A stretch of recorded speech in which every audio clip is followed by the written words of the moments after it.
सबको ध्यान से सुनिए इधर करण जी। जॉब में छोटे में अच्छे से बताना है कि मैं क्यों कर रही हूँ और आपको क्यों करना चाहिए आज से।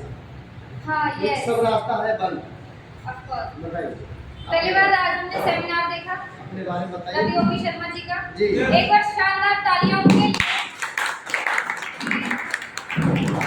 मैंने आज तक कभी किसी को फॉलो नहीं किया, सिर्फ एक मेरे 8000 फॉलोअर में से हमारे गुरुदेव प्रमोद जी जिनको हमने फॉलो किया है फेसबुक में, और हमारा फॉलोअर पे कोई भी नहीं है क्योंकि मैं किसी को नहीं फॉलो करती। मैं सिर्फ एक ही गुरु चुना है जिंदगी में, प्रमोद मौर्य जी। एक बार उनके लिए भी ताली हो जाए।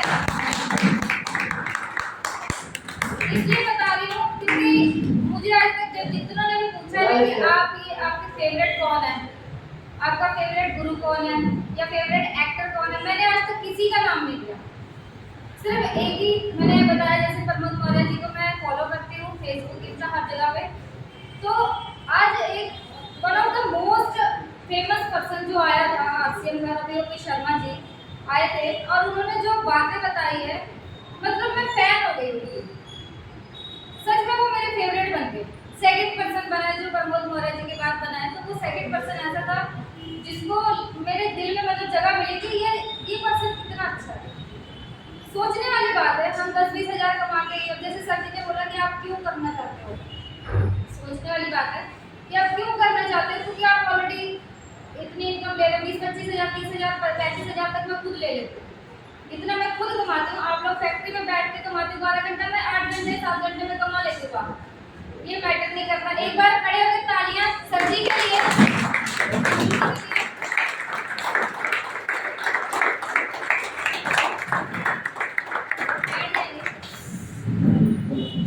तो देखिए बात ये है कि हम क्यों कर रहे हैं, क्यों करना चाहिए। आज जितना मोटिवेट आप लोग होके आए हो वहाँ से, आप सभी को पता चला होगा कि इतने फेमस वो थे और उन्होंने इतने इनकम अच्छी वो ऑलरेडी ले रहे थे। उसके बाद उनके डैड की जो वो आरसीएम कर रहे थे और उसके बाद उनको जो न्यू जनरेशन में वो चीज़ आई, फिर भी उन्होंने अपनी जॉब को रिजाइन किया। डायमंड का काम कर रहे थे वो, ऐसे लुच्चू पुच्चू वाला काम नहीं कर रहे थे जो हम 10-20 हज़ार पे हवा पे उठने लग जाते हैं। सीरियस बात है ये। हम 30 हज़ार में उठने लग जाते हैं हवा में कि हमारे जैसे कोई काम नहीं कर रहा। किस बात का घमंड है, सोचने वाली बात है। आप उस पर्सन को देखिए, उसका एटीट्यूड देखिए किस तरीके का था। उस तरह से बोलिए कि ऐसे ओपन चैलेंज करता है वो, तो ऐसे आप करिए ना। हम 10-20 हज़ार में, 50 हज़ार में लगता है हम पता नहीं कितनी कमा रहे हैं। किस बात का घमंड आ जाता है हमारे अंदर। नहीं आएंगे सर जी, फोन करें नहीं उठाएंगे, नहीं करेंगे, तो भाई आपके लिए है वो, आप ना करो, आप अलग बात है। मुझे क्यों करना, मुझे पता लगा। एक बार फिर से पता लगा जाके सेमिनार में कि मेरी स्टडी उनसे कम नहीं है। एमबीए वो भी कर रखे थे, पर फर्क इतना था कि मैंने इंडिया में किया, उन्होंने यूरोप में जाके किया। स्टडी सेम है बट थोड़ा सा लेवल चेंज था। मार्केटिंग उन्होंने भी की, मार्केटिंग मैंने भी की है, पर उनका क्या था, फाइनेंस की तरफ से वो सही थे, पैसों की तरफ से वो अच्छे थे, तो वो अच्छे लेवल पे जाके उन्होंने स्टडी की। हमारी जितनी पहुंचान थी हमने यहीं लवली से कर दी, इंडिया में रहते। बट स्टडी में कोई कंपैरिजन नहीं कर सकते कि ठीक है, बट इनकम में भी कंपैरिजन नहीं कर सकते क्योंकि वो पहले से ऑलरेडी बहुत अच्छे थे, तो मैं इतनी अच्छी नहीं हूँ। अगर अच्छी होती तो मुझे जॉब नहीं करनी पड़ती। इतनी स्टडी के बाद मैं जॉब कर रही हूँ, वो भी कितनी सी 30-35 हज़ार की। तो सोचने वाली बात है, अगर मैं 8 घंटे में 35 हज़ार ले रही हूँ, 30 हज़ार ले रही हूँ और आप 12 घंटे में इतना कमा रहे हो, तो क्या आप मेरे से ज़्यादा अच्छे हो? आप लोग तो नाइट के लगाते हो, मुझे इसकी जरूरत नहीं पड़ती। ऑल ओवर पंजाब देखती हूँ मैं, मुझे घमंड में होना चाहिए। और मैं थी पहले, मैं झूठ नहीं बोल रही, मैं थी पहले, मुझे इस बात का घमंड था। पर जब किसी के अंदर ईगो आ जाता है ना बहुत ज़्यादा, आप लोग सोचते शायद मैं आपको सुना रही, पर ये मेरे अंदर ही थी ये चीज़ें कि स्टडी हाई है और भी अच्छा पीएचडी करूँगी और बहुत सारे लेवल मतलब अच्छी अपने जो मैंने ड्रीम देख रखे हैं, कमाऊँगी, गवर्नमेंट जॉब करूँगी, एसी में बैठूँगी आराम से, टॉर्नल जैसे सर जी बताते हैं हमारे। तो घमंड सोचिए, एक एमबीए की हुई लड़की, एक जो उनके गुरु हैं सोचिए एमबीए की हुई लड़की को वो इस सिस्टम में लेके आते हैं, उसको समझाते हैं, मेरे जैसे को वो समझा के अगर वो सिस्टम में लेके आ सकते हैं, वो लीडर बना सकते हैं, तो क्या आप लोग कम थोड़ी हो? अगर आपको ये सिस्टम में 10 क्या छोड़ो 5 तक भी गिनती नहीं आती ना, तब भी ये सिस्टम आप लोगों के लिए है। समझने की देरी है। मुझे इसलिए करना है, जैसे उन्होंने बताया था रवि ओपी शर्मा जी ने कि उनको क्यों करना था, कि उनके जो डैड चले गए, इससे अच्छा बिजनेस है क्या कोई? क्या आप यहाँ बैठे और आपका बिजनेस बाहर बढ़ रहा है? सर यहाँ बैठे इनका बिजनेस बाहर बढ़ रहा है, लोग सामान ले रहे हैं, खरीद रहे हैं, और ऐसा कहीं बिल्कुल भी नहीं। तो कोई ऐसा बिजनेस जब है ही नहीं, तो हमें आरसीएम क्यों नहीं करना चाहिए?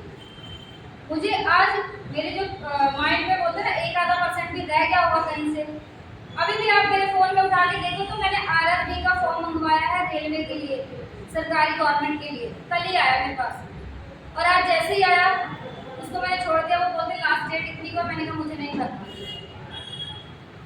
मुझे नहीं करनी रेलवे की नौकरी, मुझे नहीं करना क्या बोलते डाकखाने में, बैंक में जॉब। फिर से एक बार क्लियर हो गया सेमिनार जाके, नहीं आया मेरे साथ कोई बात नहीं, मुझे तो क्लियर हुआ ना कि मुझे क्यों करना है आरसीएम। तो इस तरीके से आपको क्लियर होना चाहिए। मुझे ये क्लियर हुआ है कि मैं आरसीएम ही करूंगी पूरी लाइफ में, कोई मेरे साथ करे ना करे, अदर स्टेट में जाके करूंगी और ऐसा करूंगी कि लोग देखते रह जाएंगे। जैसे बोलते हैं ना रिकॉर्ड तोड़ना, उस लेवल पे जाके करना है। और अगर हम बोलते हैं कुछ सीखते हैं तो ये अपने लिए है, ये आप अपने डेवलपमेंट को बढ़ा रहे हो, अपने वैल्यू को बढ़ा रहे हो। जो यहाँ पर्सन बोलता है वो आपको ये नहीं जताना चाहता कि आप ऐसा कुछ करो या आपके मन को कोई ठेस लगे। अब रवि जी ने जो उन्होंने बताया कि आपको कितनी बात उनकी गलत लगी, कुछ गलत लगी, उन्होंने किसके लिए बताया? वो 12 घंटे का ट्रैवल करके आए और उन्होंने अपना सोचा था कि मुझे पता है कि मुझे इन लोगों को ट्रेनिंग देनी है, इन लोगों से मीटिंग करनी है, तो वो करके आए ना। क्या जरूरत थी उनको आने की? करोड़पति बनना है वो, क्या जरूरत थी? वो जाके नहीं आते, उनको पैसे का थोड़ी लालच था, क्योंकि पैसे तो ऑलरेडी थे, और उनको सिस्टम समझ आया कि ये सिस्टम क्या है।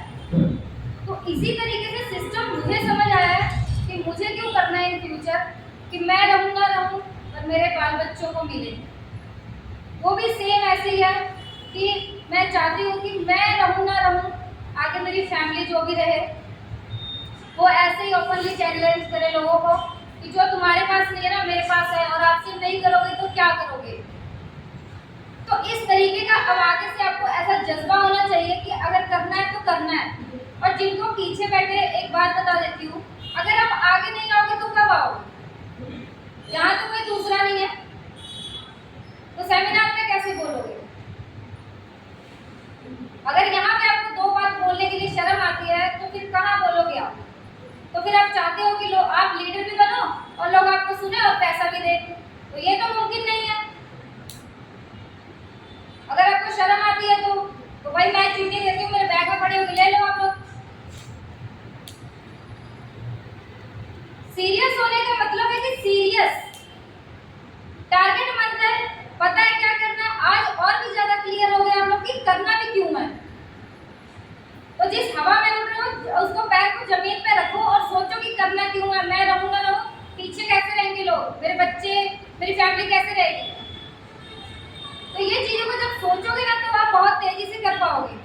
और वैसे भी हमारे पास तो इतने अच्छे गुरु हैं, हमारे रॉयल्टी अचीवर है, हमारे पास टेक्निकल अचीवर है, तो और किसकी जरूरत है आपको। फिर भी हम बोलते हैं कि हो नहीं रहा या कर नहीं रहे, या हम भी बहाना मार जाते हैं। तो करना अपने लिए है, बाकी खुद के लिए। और जो भी बात बोली जाती है, देखिए जैसे उनको एकदम सीरियस होकर सुना जाता है, मैं जानती हूँ कि पीछे कुछ भी हो आपको मुंडी हिला कर इधर नहीं देखना है। आपकी नज़र यही होनी चाहिए कि क्या बोल रहे हैं, क्या सुनना है। वहाँ पैसे दे के जाते हो इसलिए उनको सुनते हो, पर जिस दिन ये इधर नहीं रहेंगे, अदर स्टेट में देते हैं। अजय सर का जो अपना सेमिनार चलता है अदर स्टेट में, बिहार में, यूपी में, तो इनके में पैसे लगते हैं, तो आप हल्के में लेते हैं। दाल क्या बोलते हैं, घर की मुर्गी दाल बराबर, तो उनको लोग पैसे पीछे कुछ भी हो आपको मतलब नहीं, आपका इधर कॉन्सेंट्रेट होना चाहिए कि इधर क्या बोल रहे हैं सर, उनकी एक एक बात को अच्छे से डीपली से सुनना और माइंड में बैठाओ आप लोग कि वो क्या बोलना चाहते हैं, वो बार बार क्यों हमारे पास आ रहे हैं। कुछ तो बात है हमारी टीम में। तो एक बार मैं अपने